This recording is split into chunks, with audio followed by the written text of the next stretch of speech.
कई लोग कहते हैं महाराज हम पूजन बहुत करते हैं, हम पाठ करते हैं, हम अर्चना करते हैं, हम व्रत रखते हैं, हम उपासना करते हैं, हम दान करते हैं, हम पुण्य करते हैं, हम सत्कर्म करते हैं, उसके बाद भी दुख क्यों है? हम पूजन तो कर रहे हैं। आपके पेट में दर्द हुआ, मान लो आपके सिर में दर्द हुआ, अब सिर में दर्द हुआ तो आपने गोली तो खाई, एनासिन भी खाई, क्रोसिन भी खाई, डिस्प्रिन भी खाई, कॉम्बिफ्लेम भी खाई, ना जाने कहां की गोलियां खा गए। सिर में दर्द था और 4-5 तरह की गोली खा गए। तुमने जब तो गोली खा ली और गोली खाने के बाद तुम्हें थोड़ा सा असर भी हो गया, पर इतनी गोलियां जो खाई है तो बाद में रिएक्शन तो करेगी, कुछ तकलीफ तो देगी, कुछ गर्मी तो करेगी, बीपी शुगर ऊंचा नीचा कर सकती है। आपने पाई। उसी तरह मंत्र, माला, पाठ, जप, अनुष्ठान फल कब देते हैं और फल कब नहीं देते, ये शिव महापुराण की उमा संहिता कह रही है। शिव महापुराण का उमा खंड, पार्वती खंड को अच्छे से पढ़िए तो उसमें बताया है, उसमें वर्णन किया है। हम पाठ करने बैठे, इतनी बड़ी पोथी लेके लोग बैठ जाते हैं, पहले राम रक्षा स्तोत्र पढ़ लिए, फिर ये पढ़ लिए, गीता जी का अध्याय पढ़ लिया, ये पढ़ लिया, ये चालीसा, दुर्गा चालीसा, शिव चालीसा, तांडव, ये मंत्र जप लो, वो मंत्र जप लो, फिर कोई महाराज बता गया वो मंत्र जप लो, फिर कोई महाराज बता गया वो मंत्र जप लो, ये वाला देवता ला के अलमारी में रख लो। इतनी बड़ी पूजन की अलमारी, बस इतनी बड़ी, ज्यादा से ज्यादा होगी तो इतना बड़ा पूजन का घर, कमरा, उसमें इतना सारा देवता। रामेश्वर गई तो उनको ले आई, जगन्नाथ जी गई तो उनको ले आई, द्वारका गई तो उनको ले आई, वृंदावन गई तो उनको ले आई, महाकालेश्वर गई तो उनको ले आई, सारा देवी देवता वहीं बैठा, पितृदेव, ये देव, कुल देवी, शंख देव, घंटी देव, दिया देव, सब उसी में, गणेश जी, शंकर जी, हनुमान जी, राम जी, सब भरा पड़ा। और पूजन करने सुबह से आई, सुबह से इतनी सी शक्कर लाई कटोरी में, इतनी सी शक्कर कटोरी में, भगवान को नहला धुला के कटोरी धर दी। इतनी बड़ी अलमारी में सारा देवता ऐसा कसा कसाया बैठा है, सारा देवता। और तीर्थ करने फिर गई तो गणेश जी शंकर भगवान से बोले पिताजी फिर जा रही है। शंकर भगवान बोले बेटा खसक के बैठो, फिर पकड़ के लाएगी किसी को। खसक के बैठी, फिर लाएगी किसी, फिर ले आई, फिर रख दिया।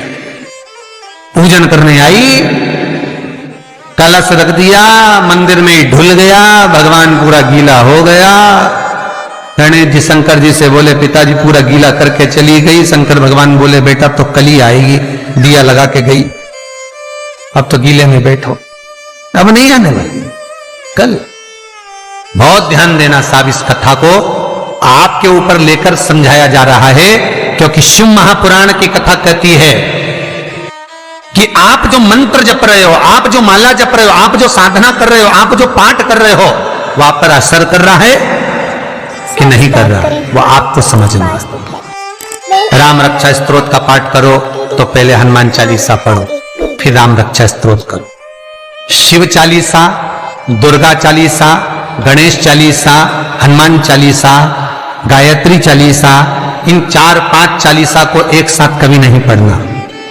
एक चालीसा यदि आपने पढ़ ली है शुरू में, तो पाठ पूरा होने के बाद जब उठने की तैयारी हो तब दूसरी चालीसा पढ़ दो, बाकी की चालीसा भले आप बाद में पढ़ दो, पर एक साथ 4 चालीसा का पाठ नहीं होना चाहिए।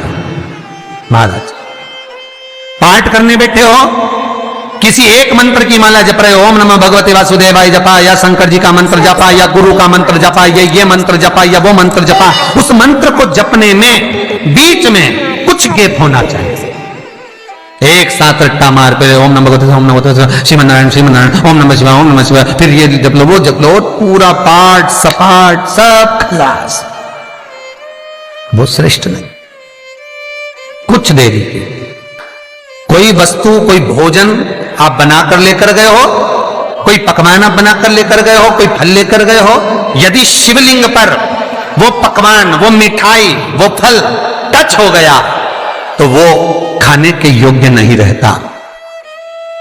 वो घर पर लेकर मत आना, मंदिर में ही छोड़कर। यदि भोजन, पकवान, मिठाई, शिवलिंग यहां पर है और भोजन का भोग तुमने इतनी दूर से लगाया है, फल इतनी दूर रखा है, वो शिवलिंग पर टच नहीं करा गया है, तो उस प्रसाद को, उस फल को आप पा सकते हो, उसको खा सकते हो। पर जो शिवलिंग पर टच हो गया, फिर वो केवल नंदी, श्रृंगी, भृंगी, प्रेतों का, भूतों का, आहूतों का भाग होता है।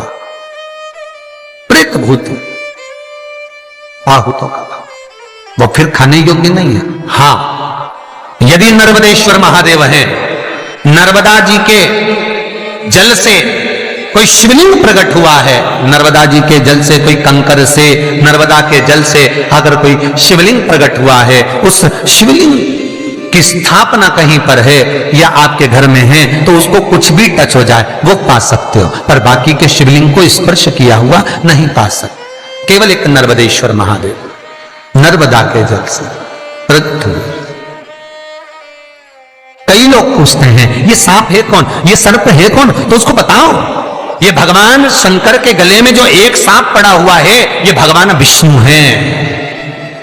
और शंकर भगवान के सिर पर जो जटा में सांप दिखता है, वो हाथ में सांप बंधे रहते हैं, वो दो हाथों में, कमर पर, सिर पर, केशों पर जो सांप 5 नजर आते हैं, वो तो बताओ ये शंकर भगवान की 5 लड़कियां हैं, जया, विषहरा, शामली बारी, दो तली और देव। ये 5 लड़कियां भगवान शंकर के इर्द गिर्द घूमती हैं, आसपास भ्रमण करती हैं। सभी ये शिव की बेटियां भगवान शंकर के साथ भ्रमण करती हैं।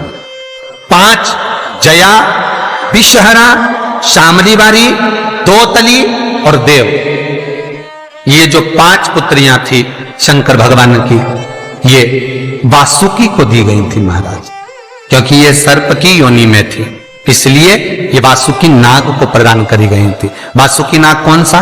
जिसने मंथन कराया। वासुकी नाग कौन सा?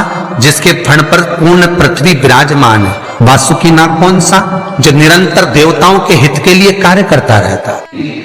एक पान के पत्ते के ऊपर मात्र पान जानते हो, वो खाने वाला जो पान करता है उसका पत्ता, पान के पत्ते के ऊपर नमस्कार, जो श्री चंदन से शंकर के नाम